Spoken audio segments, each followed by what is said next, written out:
और हमारे भारतीय जनता पार्टी के प्रदेश के अध्यक्ष माननीय वी.डी. शर्मा जी ने विस्तार से अपनी बात कही है। मंच पर मौजूद हमारे मंत्री पर्यटन राज्य मंत्री श्रीमान धर्मेंद्र लोधी जी,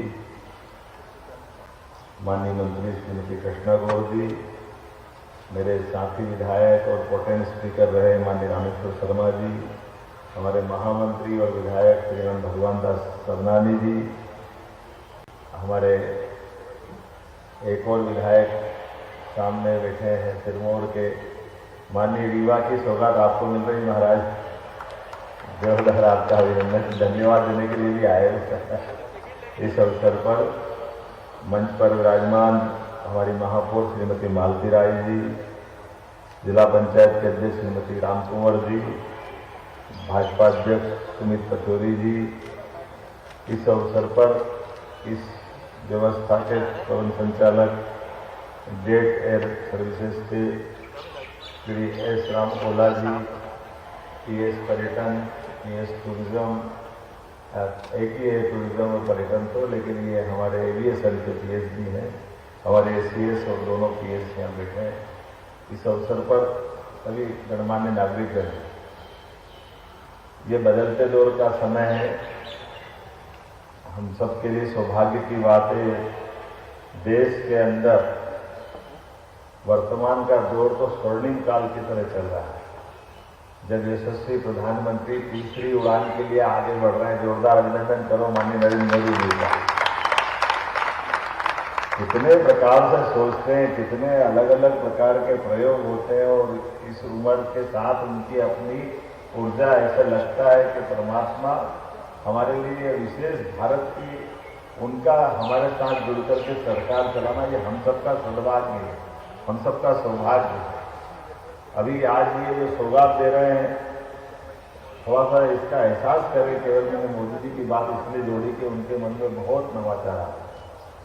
और अपने प्रदेश की अगर बात करें तो प्रदेश के अंदर ये मध्य प्रदेश का भौगोलिक एरिया है, ये हम पे 250 साल से ज़्यादा तक राज करने वाले इंग्लैंड से भी बड़ा मध्य प्रदेश का भौगोलिक एरिया,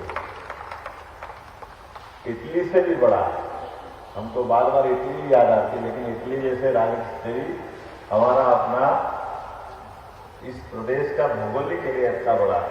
कई राष्ट्र जिनके नाम ले सकता हूँ, लेकिन उनसे बड़े दोनों तरह से भौगोलिक आबादी भी है और जनसंख्या की दृष्टि से भी अच्छी खासी हमारी, और लेकिन कनेक्टिविटी को लेकर के भूगोलिक एरिया बड़ा होने के कारण से परमात्मा की कृपा है, नदी, पहाड़, जंगल, पर्वत सब कुछ है अपने पास। लेकिन इस क्षेत्र के अंदर जो आवागमन की सुविधा परंपरागत मार्ग से होती है, उस परंपरागत मार्ग में ऐसे भी मोदी जी के माध्यम से भी हमको एक्सप्रेस वे मिल रहे हैं, उस पर लगातार काम करना है। लेकिन अभी भी हम कभी ग्वालियर से जबलपुर की बात करेंगे तो ये सफर हमारा कितने घंटे लग जाएंगे विडी जी? ग्वालियर से जबलपुर नहीं, बाय रोड भोपाल, पहले तो ग्वालियर से भोपाल आएंगे और भोपाल से फिर जबलपुर जाएंगे। कितने घंटे लगेंगे? है ना?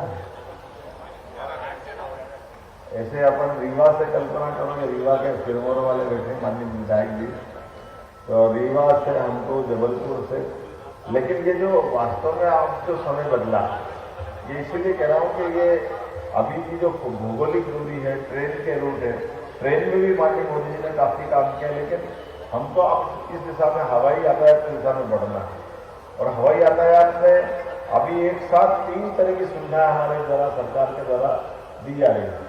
आपकी सबकी जानकारी में रख लेना, आप कभी कोई कारण से कभी जानकारी नहीं होती तो वो बात छूटती है। जैसे ये अभी हमारी सब एयर एम्बुलेंस तैयार है डॉक्टर के साथ, कभी भी कोई आवश्यकता पड़े तो तुरंत आप केवल कलेक्टर के माध्यम से कॉल करोगे, स्टेट से कम्युनिकेशन होगा, डॉक्टर और कलेक्टर के आधार पर किसी की भी जान बचाना। तो हमारी एयर एम्बुलेंस ने अभी चुनाव में भी चारों चरणों में ड्यूटी निभाई है, हर जगह वो अपने तैयारी में रहे हैं। ये बड़ी बात है, लेकिन अभी हमारी जानकारी में नहीं, पूरे देश के अंदर एकमात्र राज्य ये मध्य प्रदेश था जिसने एयर एम्बुलेंस की ऐसी व्यवस्था बना के रखी। और अब ये समाज के लिए समर्पित, समाज इसका लाभ लेगा। दूसरी सुविधा जो आज अपन दे रहे हैं 13 तारीख के आज की, हमारे लगभग 6 माह पूरे हुए सरकार के माध्यम से, तो मैं ये 6 माह के आधार पर कह सकता हूँ कि हमने अपने विकास के मामले में जो उड़ान का कल्पना की है, उसी की इस सिलसिले में जब मैं गया सिंगरौली, तो सिंगरौली के लोगों ने कहा हमको और कुछ नहीं चाहिए, रेल तो आएगी और अभी 1-1.5 साल लग जाएगा, रेल अच्छा हो जाएगी, बड़ी सौगात है। एक अंदर की उनकी टनल के आधार पर भी थोड़ा अच्छा मार्ग हो गया, लेकिन फिर भी इतना समय लगता है रेल से आएंगे तो 12-14 घंटे, और वैसे भी आगे जाएंगे तो हमको रोड से तो 16 घंटे तक लग जाते हैं। तो हमको ये बड़ी दिक्कत है भोपाल आने की। कैसे भी करके आपको ये हवाई पट्टी हमारे उनका छोटा एयरपोर्ट जैसा भी विमानतल बन गया है, तो वो कह रही है बनाने से क्या फायदा है, इसमें कोई हमारी सुविधा तो जुड़ेगी। हमने कहा बिल्कुल जोड़ेंगे, और इसीलिए मैंने वादा किया था कि अगले महीने अर्थात इसी महीने में जैसे आचार संहिता हटेगी, हम तुरंत सिंगरौली की कनेक्टिविटी देंगे, रीवा की कनेक्टिविटी देंगे। रीवा में भी पहले वो था विमान बहुत अच्छा उपयोग में आ रहा था जब मैं टूरिज्म का चेयरमैन था, आज आपका भी विमानतल अच्छा बन गया। मुझे इस बात की प्रसन्नता है कि लगभग 55 जिलों में से 30 हमारी हवाई पट्टियां हैं, जिसका हम तुरंत विकास करेंगे ना संदीप जी, जल्दी, एक भी छूटेगी नहीं है, और आगे भी बढ़ाएंगे, हर जिले में कोशिश करेंगे। और इसके माध्यम से आज ये जो सौगात दे रहे हैं, इसकी आगे चल करके अभी 16 तारीख से वापस एक और नई सौगात देने वाले हैं, तो हेलीकॉप्टर के माध्यम से भी धार्मिक पर्यटन को स्थल को बढ़ावा देने के लिए अभी गुंजाइश रख रहे हैं, और आगे जाकर के इनको बाकी पर्यटन केंद्र से भी जोड़ेंगे, जैसे हमारे रिजर्व फॉरेस्ट और बाकी जगह भी। तो जहाँ तक हो सकता है वहाँ तक नियम के हिसाब से जो एविएशन मंजूरी देगा, वहाँ तक इस कनेक्टिविटी के बढ़ा करके बड़े पैमाने पर, और केवल ये सुविधा नहीं दे रहे, इसके अंदर का एक नया सेक्टर मिल रहा है जिसमें रोजगार की भी बड़ी संभावना है, और बाकी जिनको इसमें व्यापार व्यवसाय करना है उसको भी गुंजाइश है। तो कोशिश करेंगे ओला जी आपके माध्यम से कि जो हमारे अभी जिन केंद्रों के आसपास ही आपके प्लेन है, और इसके पायलट ट्रेनिंग इंस्टीट्यूट जैसे माननीय मोदी जी के माध्यम से भारत का पहला helicopter pilot training institute Khajuraho में खुला है, ये आपके माध्यम से ही खुला है, जोरदार तालियां बजाएं इनके लिए, जाइए बोला जी, एशिया का पहला है ये, और अच्छी बात है। अब ये अपने आप में सौगात है, लेकिन अभी इसमें डिग्री नहीं दे रहे, अभी इनकी केवल ट्रेनिंग दे रहे हैं।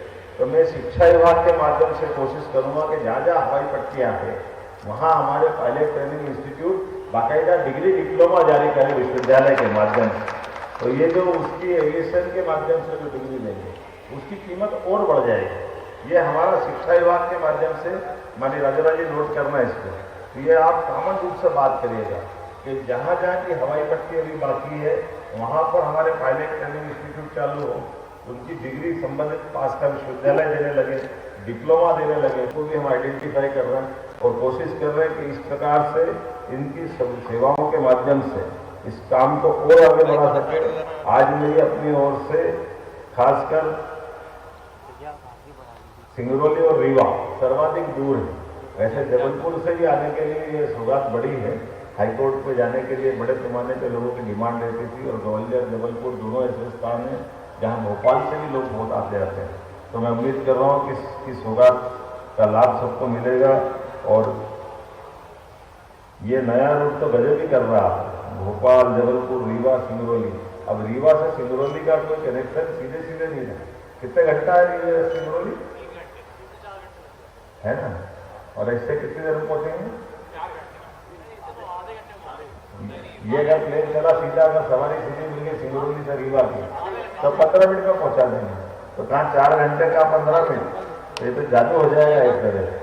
तो मैं उम्मीद कर रहा हूँ कि आने वाले समय में हमारी सभी माइनिंग आधारित उद्योग बड़े पैमाने पे दोनों जगह है, पर्यटन के केंद्र भी है, इनका लाभ हमको मिलेगा। और इसके साथ साथ और जो हो सकता है बाकी चीजों में भी आप आगे बढ़े, मतलब सरकार आपका साथ देगी। मेरी अपनी ओर से इस अच्छी सौगात की बधाई, बहुत बहुत धन्यवाद।